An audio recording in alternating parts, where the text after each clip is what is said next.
Today I'm going to take you backstage. We're going to talk about my personal journey, the earlier years, the very early years of my personal leadership journey.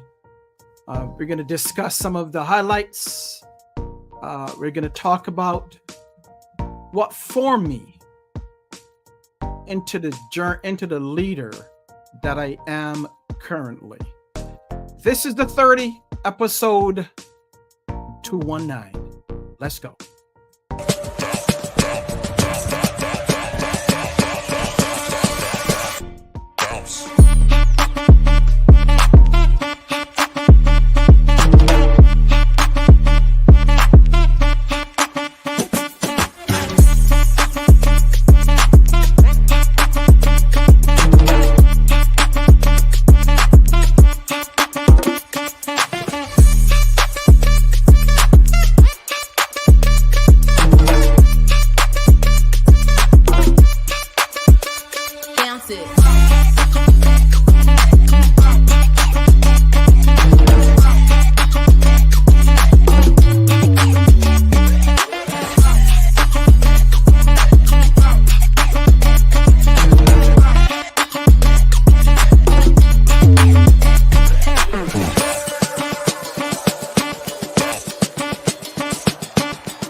Hi there, friends. Welcome to the 30. I am your host. Thank you for joining me on another week. Another opportunity for us to get together and have a discussion about leadership, community, but whatever it is, you know that it is good because we bring this to you. The 30 is a weekly live broadcast. It's a production of the Jackman Group LLC, which is a leadership and development firm focused on developing leaders, enhancing teams, and helping organizations with your strategic planning. So the purpose of the 30 basically is simple, is to provide you, our viewers and listeners, with relevant information to help you to enhance your personal, professional, and spiritual lives. And that's what we have been doing for 4 years plus, episode 219. Friends, earlier this week, I had the opportunity to go back to one of my alma maters and see a couple of areas that I came up through. One area was talk to a young man at one of the clubs where I was one of the founding members, and that was the Caribbean Club at SUNY Brockport. And then from there, I went down to the radio station, which helped me tremendously, not only in terms of leadership, but it also helped me to kind of get out of my introvert stage.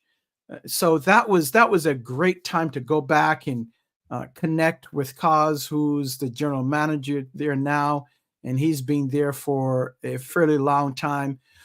I missed him when I came in to the radio station, and then he came back, I think, a couple of years after. So he graduated before me and left to go on to do something else. But he was brought back as the general manager a couple of years after I left the radio station and left school.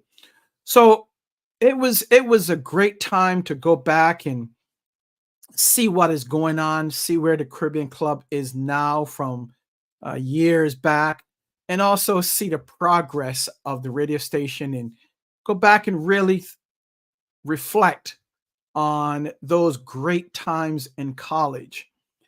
So it just looking at those two instances really brought me to the point of reflecting not only on life, but also leadership, because in those two areas, I think I would consider myself as a leader in those two areas, coming from one of the founding members of the Caribbean Club, and then also at the radio station, I was the student station manager, reporting up to the general manager. So having the responsibility of students at the radio station and having the responsibility of scheduling, having the responsibility of budget. So that was one of my earliest times. But then I start to reflect and I look back and I said, when did my leadership journey start? If you have had the opportunity to be a part of our leadership training, you'll always hear us reference uh, one of the football greats, American football greats, which he said in terms of leadership, right? Leadership is about this. It's not about you were born as a leader, but through hard work and commitment, you're made to be a leader. So I always ask my classes, what are your thoughts? Are leaders born or are they made? See, my theory, just like his, is that leaders are made as opposed to born. I don't know what your thoughts are. If you have a thought on that, go ahead and drop that in the chat. Are leaders made or are they born? So that's the question. I would love to hear from you what your thoughts are. Are leaders made or are they born? My thought is that leaders are made, that we were born with certain leadership attributes, right? We were given by God certain leadership attributes. However, in order for them to be fully deployed uh, or established, we have to be nurtured. We have to be put in a place where the environment helped us. We have to be around others, right? In terms of seeing what their leadership is or leadership style. And we can also develop later on by attending leadership classes. So for me, I am on the side that leaders are made as opposed to born.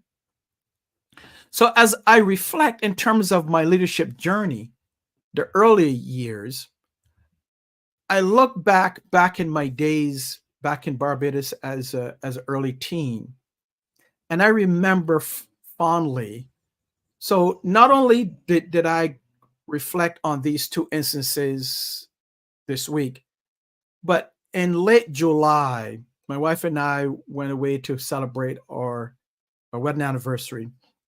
And we spent time with my uncle and his wife and family because my cousin was in Miami for a golf tournament. So give us an opportunity to not only spend time together, but also spend time with them. And my uncle and I were reflecting on our early years. I'm 19 days older than he is, so I'm the eldest of that, right? So he's my junior, only by 19 days, but we have fun with it. But we had a great time in reflecting on some of the things that we did when we were much younger in our early teenage years, probably our preteens at that point.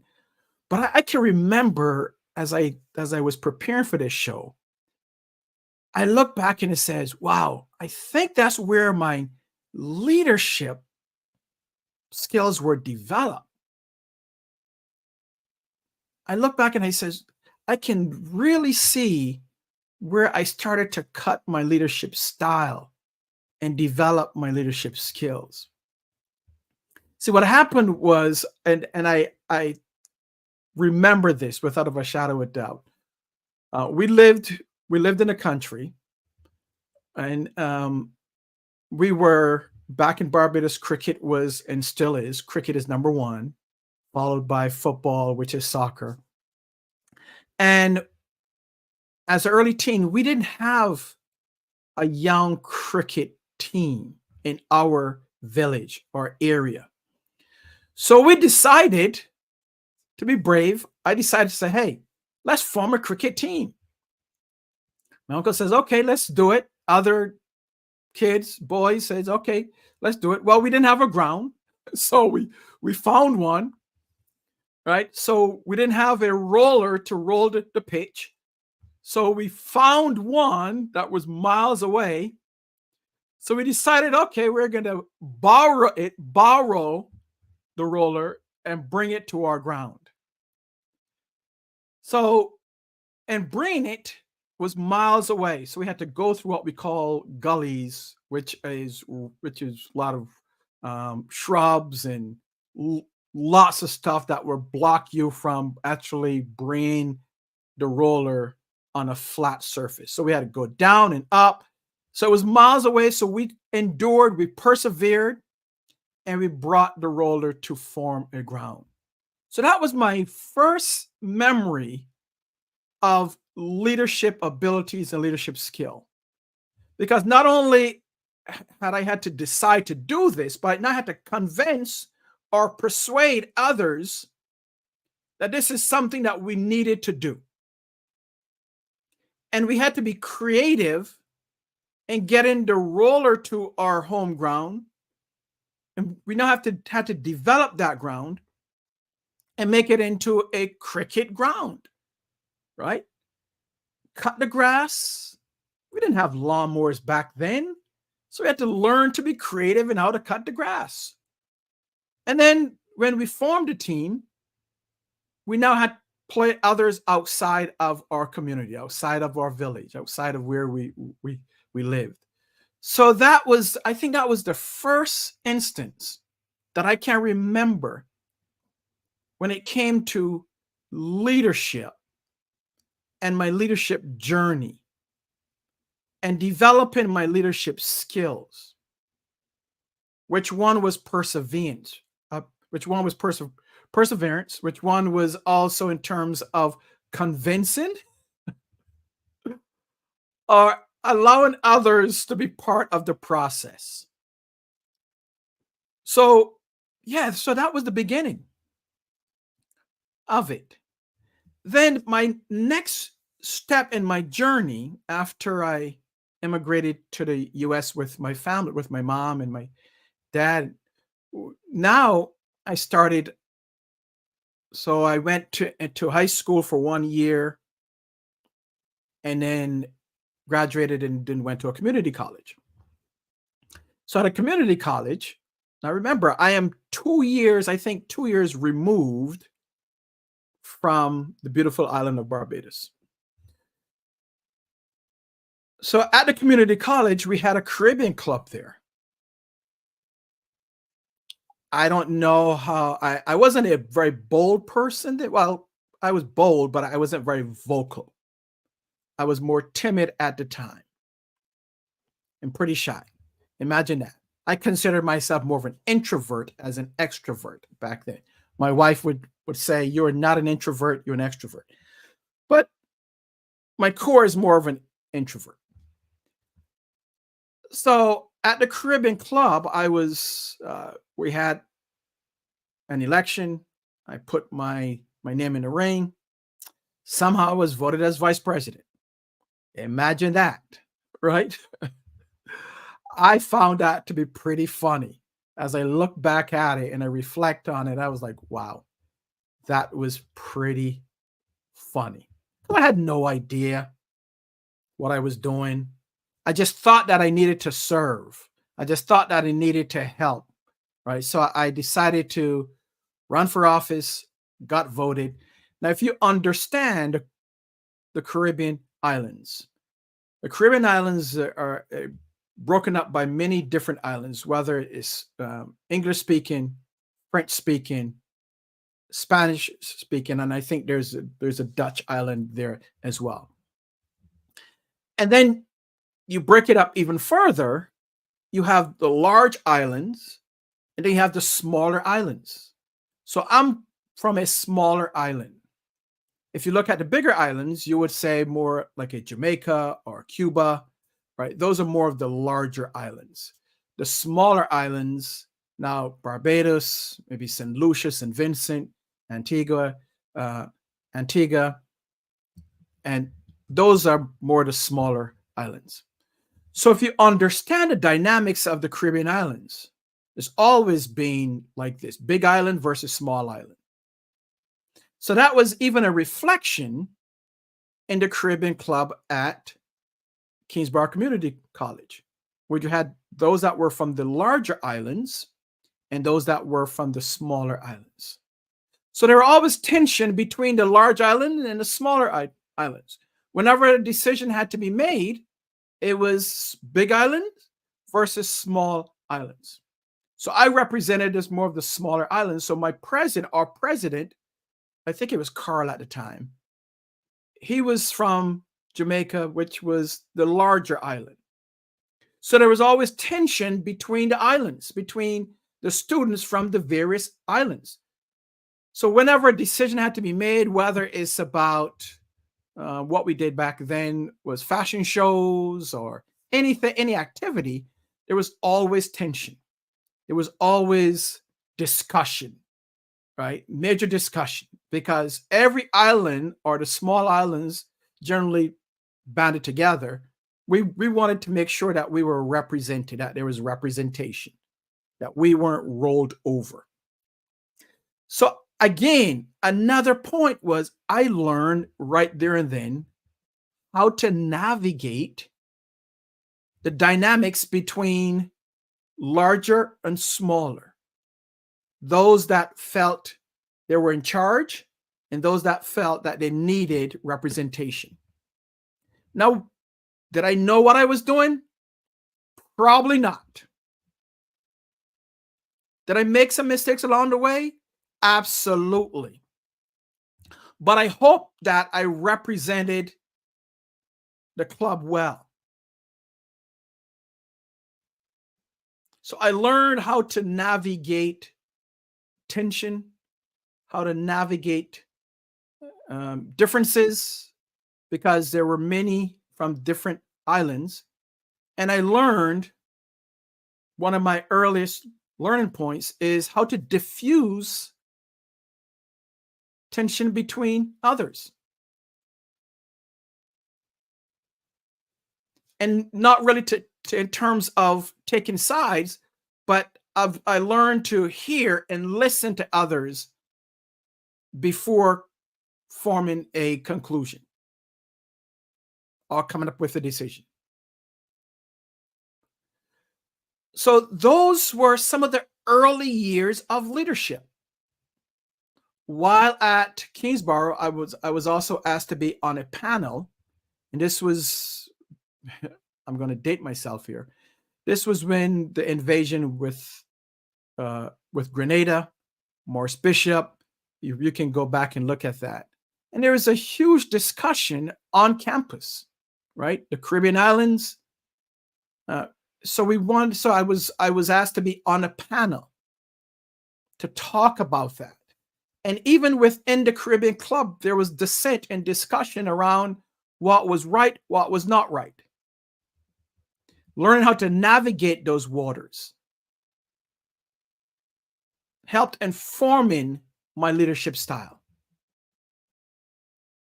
helped in developing my leadership style. So then from there, I came up to Rockport, SUNY Rockport, and one thing that I found in myself as a leader, that I found in myself, which led to another set of leadership skills, was this: if I saw a need and there was a great need, I'm going to step forward and try to fill or close that need, right? Try to fill that need. If I found that there was a strong desire, a strong goal, and there were some challenges, some gaps in the way, what I found is that I was ready to step forward and says, let's identify first what the goal is or what the mission is, what's taking place now. Let's identify what the gaps are. And let's go ahead and close those gaps and get to where we want to go. But I found earlier on that I was pretty good at identifying what needs were and gathering others to help accomplish what we needed to accomplish. So on campus, there was a need for, I can't remember if there was actually others, but later on there was. there was a need for, because there were specialty shows on the radio. So we had an on-campus radio, which was the AM, and the FM was off-campus. So I found that there was no Caribbean music played on the radio. And there were specialty shows where you had some slots, right, for specialty shows, like, for instance, Caribbean music, heavy metal, rock and roll. So there were specialty shows for those types of music. But there was nothing for Caribbean music. So I said, okay, let me go see whoever's in charge and talk with them and see if we can get a Caribbean show on. Did that started on AM, which was only student run.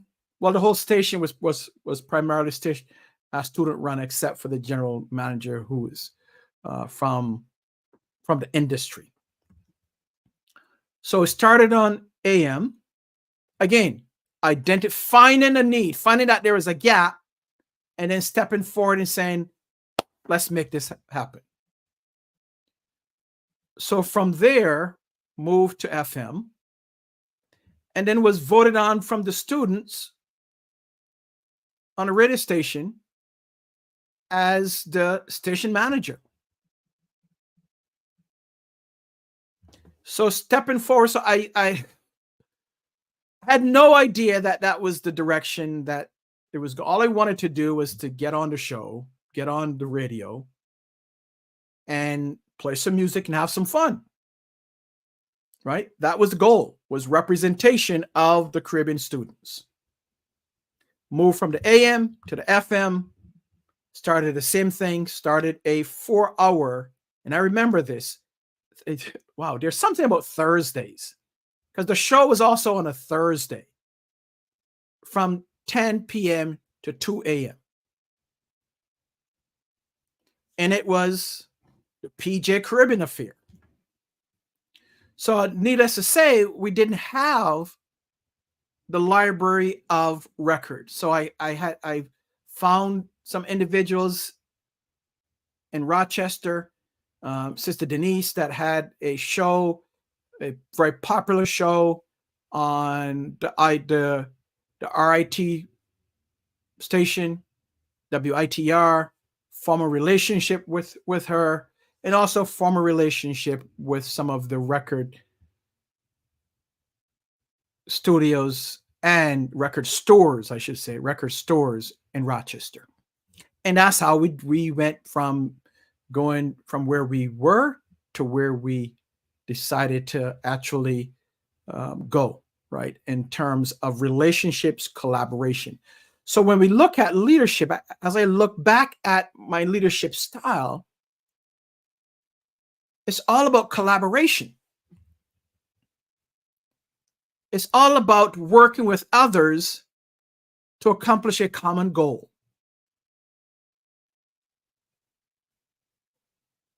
So working at the radio station, then becoming a station manager, and think about this now, right? I didn't know anything about radio. I was not a broadcasting major. I was not a journalism major. But what I did know about was how to lead people, how to serve others, how to be an effective leader. And in that role, I learned so much about budgeting. I learned so much about people. I learned so much about the process, because the radio station was actually funded by the student government. So if we needed more money, we had to demonstrate the value of the radio station, the value that we brought, not just to the students, but the community at large. So I say that to say, and I'm going to do a part 2 because there's so much, but I wanted to start here with the early years. So when I looked at my leadership skills and my leadership style, I'm often asked, well, what is your leadership style?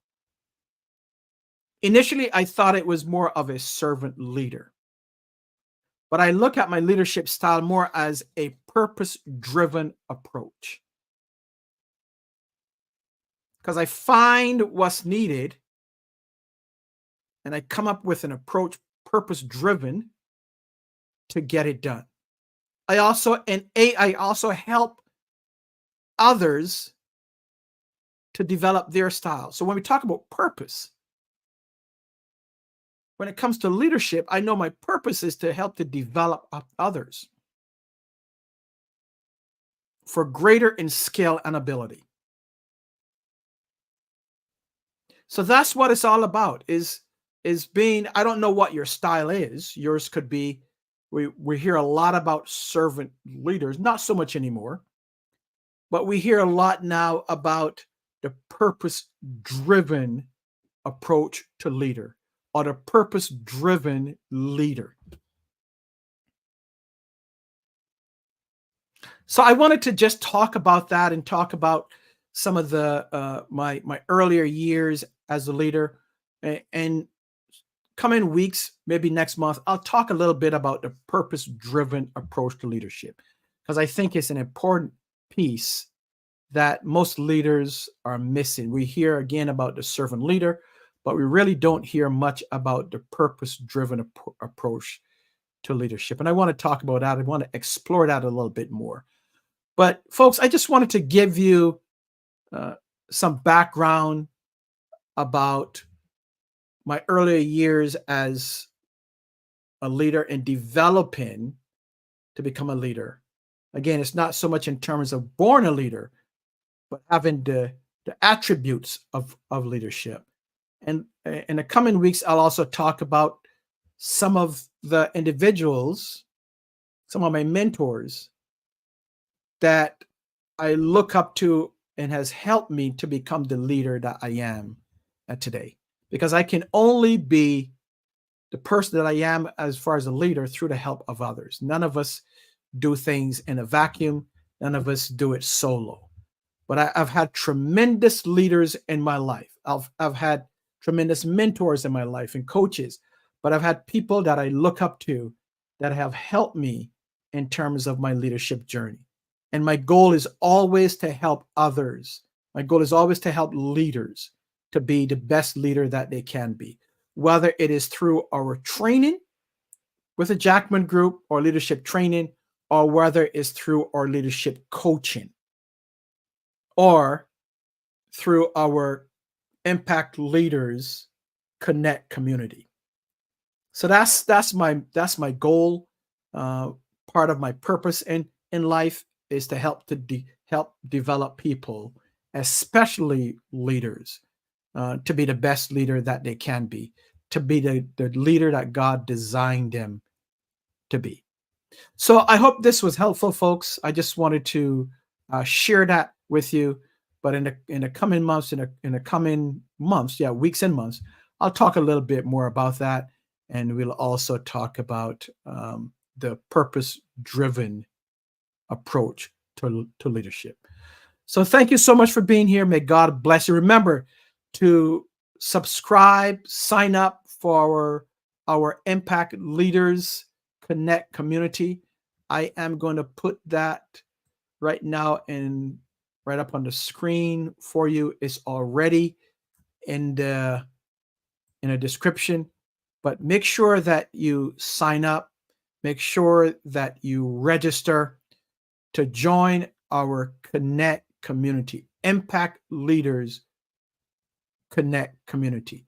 It is where we are bringing leaders together like yourself, building community, helping each other, serving each other, where you can also give and receive, helping you to become the best leader that you can be. If you desire to be that person, if you desire to enhance your leadership skills and your leadership ability, the first step is to join us as part of our community. Then you can move, the next step would be to be part of our leadership training and be part of our leadership coaching. So you can do all three, or if you choose to do one or two, then that's fine too. But we invite you to be part of this leadership journey, right? This leadership movement, where our desire is to help others be the best leaders that they can be. And again, be the best leaders that God has called them to be. So until then, folks, I want to thank you for being here. I'm going to just throw our connect, our community 30 seconds, I think I'm just going to throw that up and then we will be out. May God bless you and your family. Be safe. Look forward to seeing you on next week.